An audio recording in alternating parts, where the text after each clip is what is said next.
Mahilig ka rin ba sa panghimagas? Yun bang pagkatapos kumain naghahanap ka rin ng matamis? Ito naman ang subukan mo. Mabilis lang at wala nang masyadong sangkap.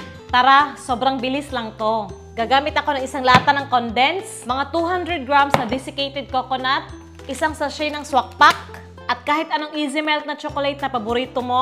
Itong brand ang gamit ko, mura lang to. Yan, 4 na ingredients lang talaga yung gagamitin natin. Tabi lang dito sa gilid. Kasi magluluto muna tayo ng kanin. Charot lang. Kawali, wag muna painitin. Shake, shake, shake ang isang lata ng kondensada. Tsaka natin buksan. Itong kawali, malamig pa to ha. Hindi ko pa binuksan yung apoy. Buhos na natin ang kondensada. Okay. Itong desiccated coconut, may roasted na to sa ilalim. Sinali ko lang.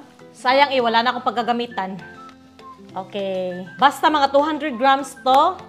Haluin muna natin ng mabuti. Pwede na walang roasted ha. Sinali ko lang talaga kasi sayang. Matagal na sa ref Yan, paghaluin lang muna natin ng maigi. Pag ganito guys, nahalong-halo na, sindihan natin yung apoy. Dapat sobrang hina lang. Ganyan kahina, okay na. At paghaluin natin to ng mga 5 minutes lang para mas maging sticky. Pag ganito na yung texture, okay na to. Tapos titikman natin. Grabe yung sarap. Paano na lang kaya pag may chocolate, no? Kukuha tayo ng isang kutsara.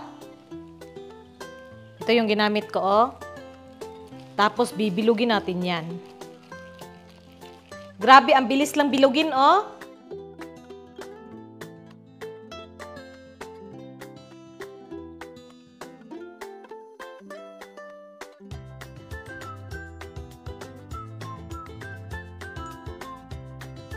Ito na ang dami. Nakagawa ako ng 38 pieces.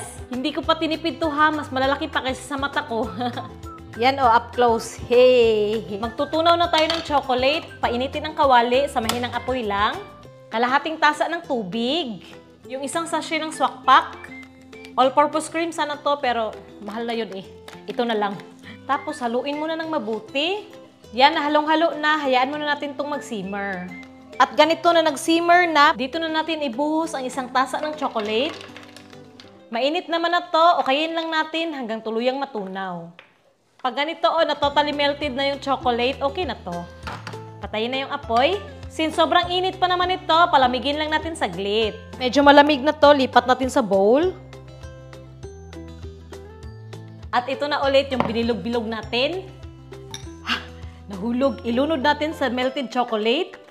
Meron akong maliliit na baking cups. Ilagay natin sa gitna. Yan. Yan, ilagay natin dito. Yan.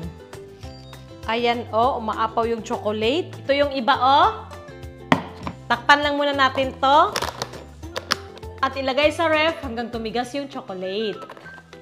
At ito na, after ilang minuto. Yan. Hindi na ako makapag-antay. Ipapakita ko sa comment section naman kung anong itsura pag matagal sa ref. Yan, medyo melted pa yung chocolate, pero okay na yan. Bukan ko na. Sarap. Ganyan sa loob, magmamadali ako Wow.